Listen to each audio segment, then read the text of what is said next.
Welcome to Mental Matrix with EJD. In this video, we're talking about reversing percentages.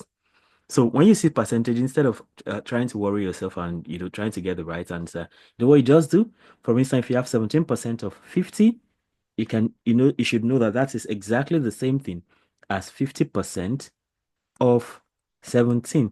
And 50% is simply half, right? That's simply 50 over 100 times 17. So 50 here, 1, 50 here, 2. 2 goes in 17, 8.5 times. Easy peasy. And that's how that goes.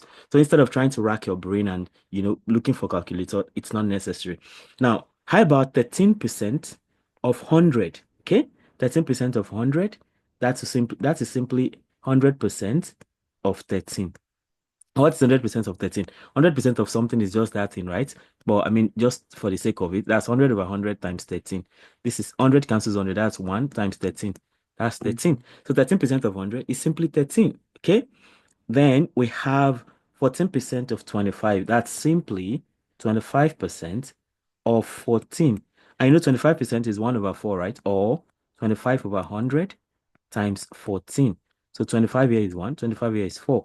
So you have 14 over 2, which is, 14 over 4, which is 7 over 2.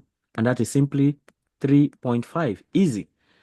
Then you have the next one, which is 29% of 10. 29% of 10 is simply 10% of 29. That means you have 10 over 100 times 29. 10 over 100 times 29. So that means that, 0 can cancel like this, and you have 29 over 10. And so you have 29 over 10, okay? And that is simply 2.9. When you divide by 10, you just move the decimal points by 1. All right, so you have the last one. What is the answer to 47% of 20? Bye.